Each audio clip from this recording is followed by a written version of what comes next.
Bugungi kun tadbirkori nafaqat oilasi, balki mahalladoshlari bandligiga hissa qo'shib, yurt obodligiga, xalq farovonligiga xizmat qilmoqda. Sho'rchi tumanidagi Sovjiron bobo mahallasida istiqomat qiluvchi vohadoshimiz tadbirkorlik faoliyatini yo'lga qo'yib, mahalladagi ko'pgina ishsiz yoshlarning bandligini ta'minlagan. Muxbirimiz lavhasida shu haqida so'z yuritiladi. Bir ishning boshini tutib, uni rivojlantirib yo'lga qo'yish insondan nafaqat vaqtni, balki sabrni, mehnatni talab qiladi.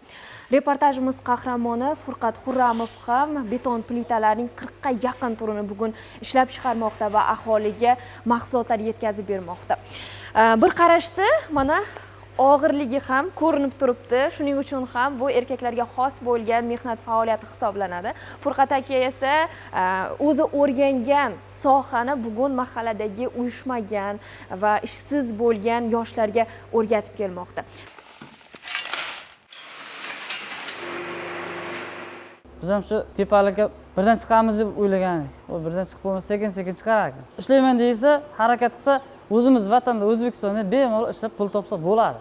Faqat odamni o'ziga bog'liq. Harakat qilish kerak, intilish kerak. Men bu ishimni boshlashimdan oldin 2015-yili Rossiyaga borib o'rganganmiz. Har bitta rang uchun pul berganmiz. Qizil rangni qanday quyiladi bu yerda, qorasi qanday quyiladi, oqi qanday quyiladi, xomashasi qayerdan kelyapti, hammasini o'rganib chiqib, mana shu darajaga yetib kelganmiz.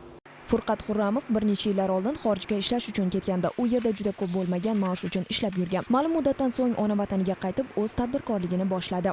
Insonda katta bir maqsad qo'yish kerak-da. Hokim yordamchisi tavsiya qildi. 33 millionlik kredit olganmiz, uni yopdik, uni qutulib bo'ldik. Yaqinda 100 millionlikdan 200 million kredit oldik. Ana shu kreditimiz orqasidan ham ancha rivojlanyapmiz. Yetarli mahsulotlarimiz yo'g'ida yetkazyapmiz, fason dizaynlar kirityapmiz. Hozir ishimiz rivojlanib ketdi, xudoga shukr, ancha yaxshimiz.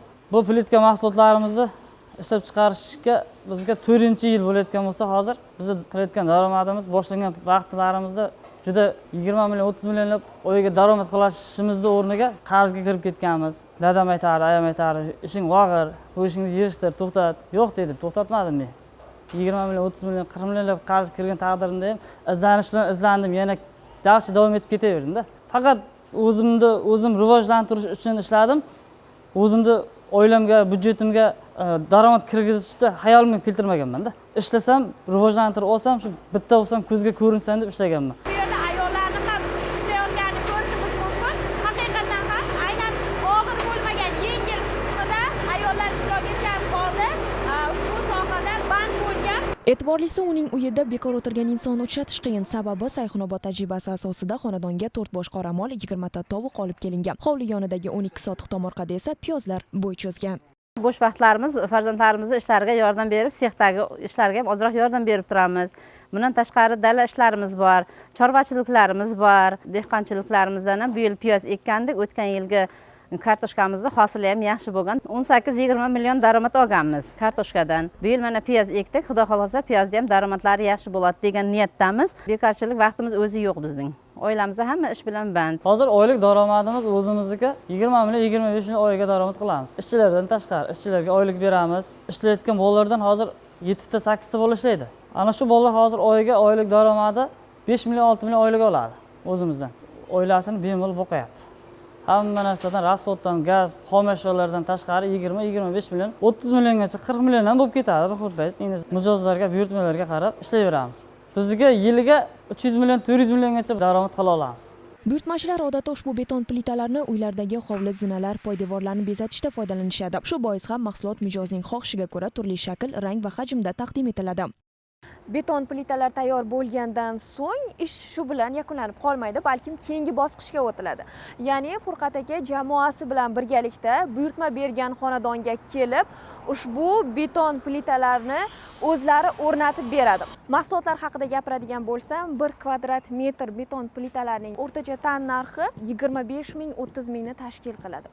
Bozordagi narxi esa 65 ming so'mni tashkil qilar ekan. Bundan ko'rinib turibdiki, tadbirkor 1 kvadrat metr beton plitalardan 30-35 ming so'm sof foyda ko'rmoqda. Ishimizdan g'ururlanamiz. Juda bir chiroyli fasonlar chiqarib, burchakka plitkalarni hovlilarga to'shab beramiz. Uyda egalarining xursandchiligini ko'rib, o'zimiz ham xursand bo'lamiz. Qo'limizda mana shuncha hunarimiz bor ekan, shuncha ish qilyapmiz, shuncha tadbirkor bo'lyapmiz, katta-katta, sekin-sekin. Mana shuncha bizneslar qilyapmiz. Biz mana shunday xursandchiliklar ko'rib, kundan-kunga o'sishga harakat qilamiz, izlanamiz. Hozir o'zim mana shu qilgan ishlarimni orqasidan bitta hovli uy-joyli bo'lgan bo'lsam, bitta mashina olganmiz, dastavka xizmatlarini yo'lga qo'yib, texnika qilganmiz, o'zimizga kerakli sharoitlar qilib oldik. Ha, go'zal turmush oila farovonligiga erishish uchun avval sababni qilish kerak. Lavhamiz orqali Furqat Xurramov kabi mehnatdan qochmaydigan yurtdoshlarimiz sanoqli deyishdan yiroqmiz. E'tiborlisi, ularning safi kun sayin ortib bormoqda. Xulosa uchun esa ulardan birini hikoya qildik xolos. Mavzuga yana qaytamiz.